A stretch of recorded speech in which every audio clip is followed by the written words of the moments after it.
Dans l'actualité, la première ministre Judith Suminwa-Tuluka a rencontré la diaspora congolaise du Canada. Cette dernière a présenté ses difficultés à la chef du gouvernement congolais ainsi que son inquiétude sur la marche du pays, notamment le conflit dans l'est de la RDC. La diaspora congolaise a également évoqué l'insertion de la loi sur l'irrévocabilité de la nationalité congolaise d'origine dans la Constitution. À Kinshasa, l'insalubrité et l'impraticabilité de route permet aux nettoyeurs de chaussures de se faire de l'argent pendant le moment pluvieux. Par contre, ces débrouillards sont confrontés à plusieurs difficultés, entre autres les tracasseries policières. Nos reporters sont descendus sur place pour découvrir ce métier qui prend de plus en plus d'ampleur dans la capitale congolaise.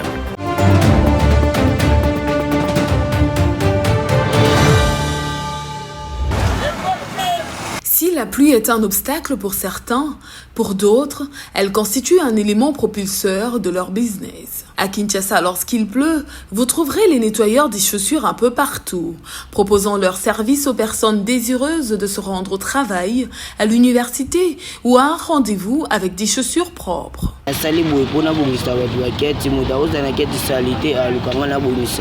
Ata mukonzi akoleka na veni mbule beti ketine lukebe bangana lukana bonisa mbule beti tozaka mbongo na biso na mbula mais so mbule beti te moto zoma mike ezate ko mutakoya moi 1000 francs moi 500 na sali.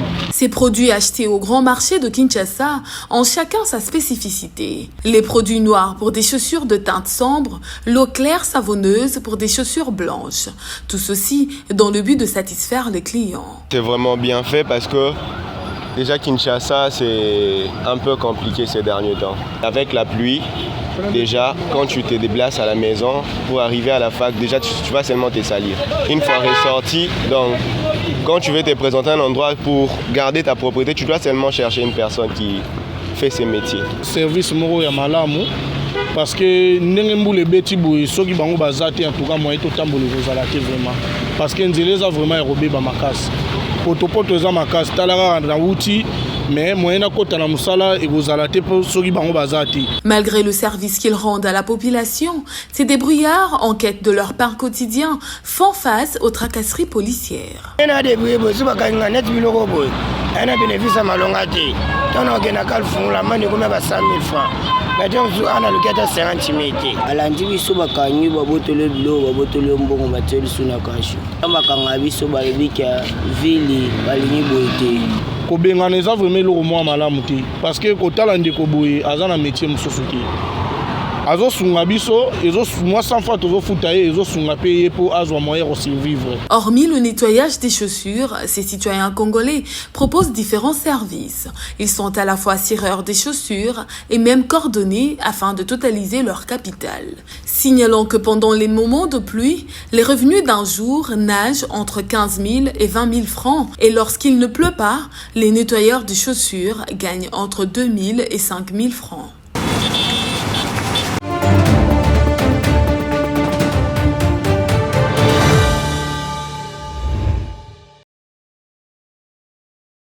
Le président de la République, Félix-Antoine Tshisekedi, a marqué une étape importante dans la relance économique du secteur minier en République démocratique du Congo le dimanche 18 novembre avec la relance de la production du zinc à la mine de Kipushi, corporation Kiko, située à 30 km de Lubumbashi dans le Haut-Katanga. Cette mine emblématique, à l'arrêt depuis 1993, soit 31 ans, détient la teneur la plus élevée en zinc au monde avec une moyenne exceptionnelle de 36%. Elle est le fruit d'une joint venture entre la Gécamine avec 38% et Ivanhoe Mine 62%.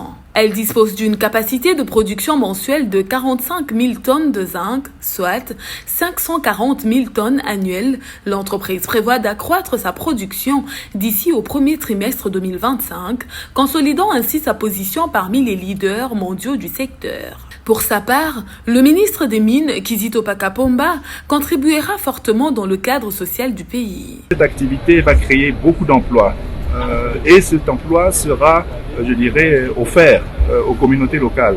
Donc là, c'est un élément très important. Mais également sur les aspects de de maximisation de recettes, nous pouvons assurer que cette usine payera les droits et taxes qui doivent être faits et cela va contribuer davantage au niveau du budget national. Au-delà de son rôle dans le développement économique, Kiko se distingue par son engagement en matière de responsabilité sociétale. Depuis 6 ans, l'entreprise investit dans l'éducation en octroyant des bourses scolaires aux élèves de Kipushi pour un montant global annuel de $100 000.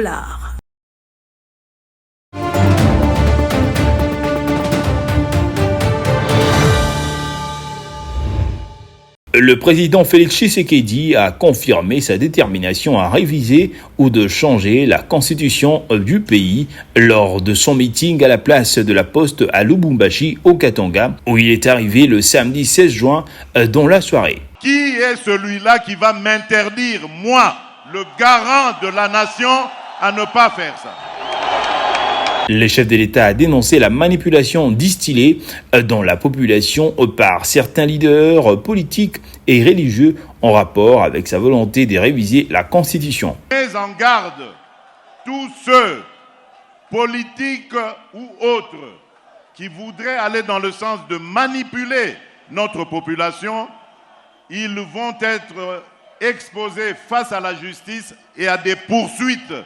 Dans un tweet publié le dimanche 17 novembre, Martin Fayulu, leader de l'opposition à RDC, a vivement critiqué le président Félix Tshisekedi pour ce qu'il qualifie d'interprétation erronée et absurde de l'article 217 de la Constitution. De son côté, l'opposant Délicé Sanga n'a pas tardé le même dimanche à critiquer l'interprétation du chef de l'État sur cette disposition de la loi de 2006.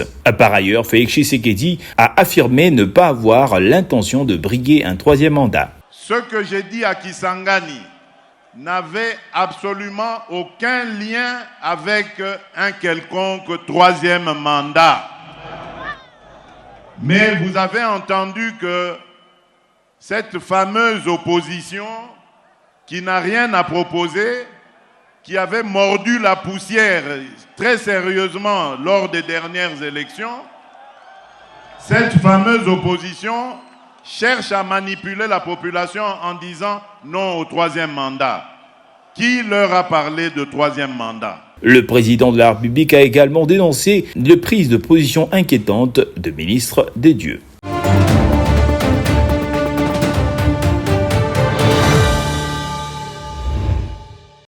La première ministre Judith Suminwa Tuluka a échangé avec la diaspora congolaise vivant au Canada le dimanche 17 novembre 2024. Étudiants, entrepreneurs, journalistes, juristes, politiciens, tous ont évoqué les difficultés qu'ils rencontrent dans leur secteur d'activité, mais aussi leurs inquiétudes sur la marche du pays, notamment les conflits dans la partie est de la RDC. La première ministre a apporté des réponses sur les efforts que son gouvernement fournit depuis son entrée en fonction. Parlant de l'agression dont est victime le pays à cause de ses nombreuses richesses, Judith Suminwa a invité chaque Congolais à défendre le pays. Elle a demandé par ailleurs aux Congolais de la diaspora de montrer une image positive de la RDC à l'étranger, mais aussi de rester unis et d'abandonner tout clivage. De la crise dans l'est du pays au social du Congolais, en passant par les investissements et le développement du pays, la première ministre a assuré que son gouvernement ne ménageait aucun effort pour obtenir des résultats. Nous avons parlé de transformation de l'économie et de création d'emplois. Mais c'est justement ces défis-là, cette recherche d'avoir des routes, cette recherche d'avoir de l'énergie qui va permettre aux investisseurs du secteur privé, investisseurs nationaux comme étrangers, de pouvoir travailler pour qu'on ait des routes à travers des partenariats publics-privés, qu'on ait de l'énergie, qu'on ait de l'accès à l'eau. La diaspora congolaise du Canada a exprimé à la première ministre son désir de voir certaines dispositions de la Constitution être modifiées. Elle en appelle entre autres au vote d'une loi sur l'irrévocabilité de la nationalité congolaise d'origine. Répondant à cette autre préoccupation, la première ministre a fait savoir que ce genre de matières ne peuvent être réglées qu'à travers la révision de la Constitution. Quand vous me dites que vous voulez une loi sur l'irrévocabilité de la nationalité congolaise d'origine, Vous savez ce qui est inscrit dans notre Constitution. Et vous savez que le seul moyen de le faire, c'est de réviser certaines choses. C'est sur une note d'espoir que se sont terminés les échanges entre la Première ministre et la communauté congolaise du Canada. Cette dernière a invité la chef du gouvernement à une conférence l'année prochaine entre investisseurs canadiens et congolais.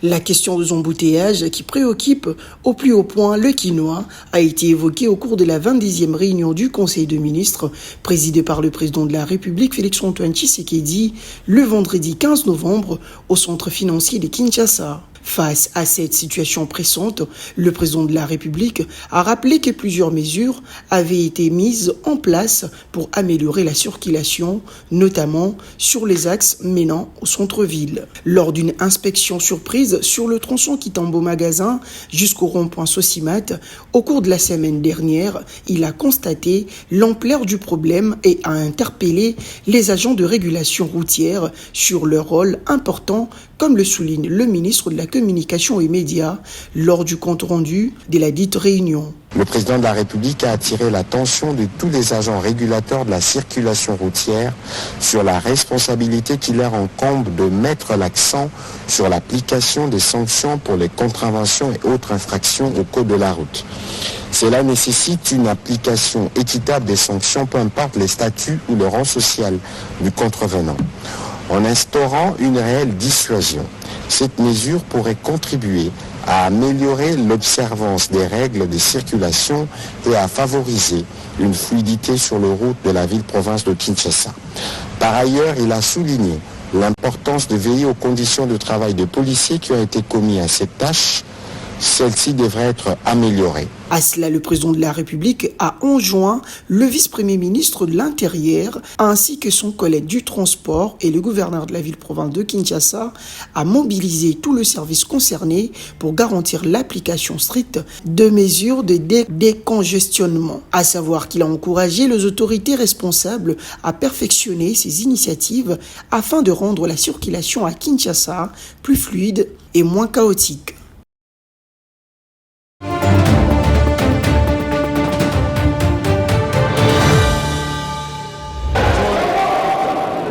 Plus de 350 recommandations ont été formulées pour améliorer ce secteur important de la vie nationale. Parmi ces recommandations, la révision de certaines lois pour garantir l'indépendance effective du pouvoir judiciaire, la formation continue de magistrats ainsi que la création de tribunaux itinérants pour un meilleur accès de citoyens à la justice. C'est à l'issue de 10 jours de débats que le rideau sont tombés au Palais du Peuple le samedi 16 novembre sur les états généraux de la justice congolaise. L'objectif de ces assises était de trouver de voies et moyens pour guérir la justice congolaise. Plus de 3500 participants représentant divers secteurs, dont le magistrat, les avocats, les experts juridiques, la société civile et les membres du gouvernement ont pris part à ces travaux. Avant ces 10 jours d'intenses discussions à Kinshasa, plus de 500 auteurs ont été consultés en amont dans le province de la RDC. Pour Constant Moutamba, ministre d'État en charge de la justice et garde de Sceaux, il faut extirper le brebis galeuse de l'appareil juridique congolais qui handicape sa bonne marche. Ce qui concerne les ressources humaines, le capital humain, nous proposons des mesures et des décisions fortes et drastiques. La révocation des magistrats et greffiers véreux. Certains participants ont suggéré le changement de la forme actuelle du Conseil supérieur de la magistrature, composé uniquement de magistrats. Pour certains, les délégués de la présidence de la République et du ministère de la Justice, ainsi que d'autres acteurs judiciaires, devaient intégrer le Conseil supérieur de la magistrature, une proposition à laquelle le magistrat s'est opposé au nom du principe de la séparation de pouvoir. Constant Moutamba pense plutôt le contraire.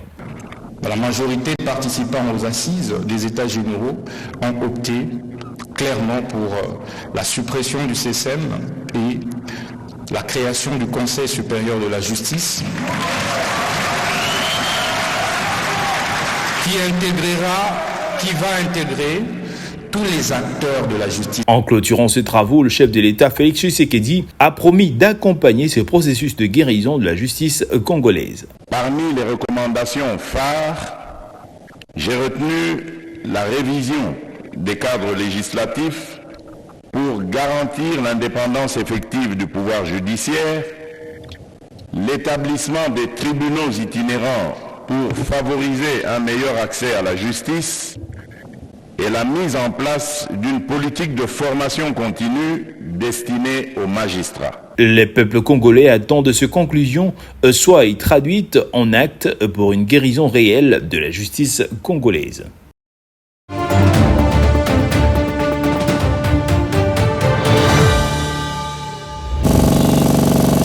Le marché Bayaka, situé dans la commune de Ngiringiri, est un lieu de négoce de référence dans cette commune du sud-ouest de la capitale quinoise. Situé de part et d'autre de la direction à Sosa, le marché Bayaka est reconnu pour la vente de la quincaillerie. En outre, les vendeurs du marché Bayaka se plaignent de la faible fréquentation de leur marché par des clients potentiels tout en évoquant la saturation du marché Bayaka.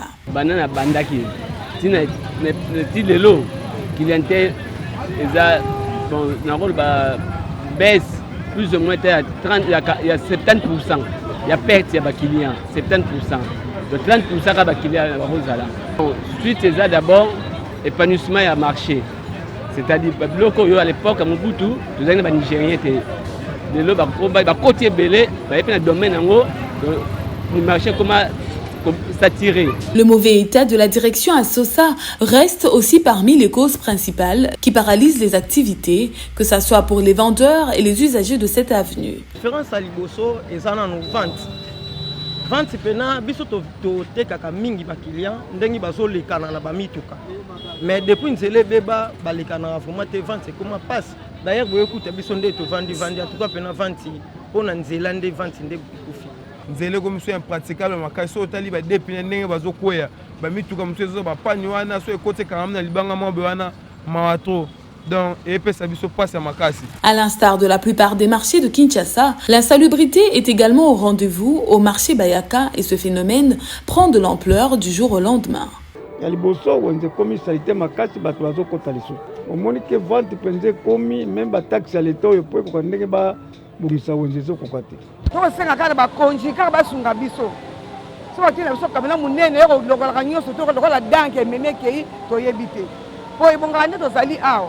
Comme on a rendu Kingane au Bokaboy, n'a pas l'année na fondé par dictateur qui est tel Kingane à Bogi Foul.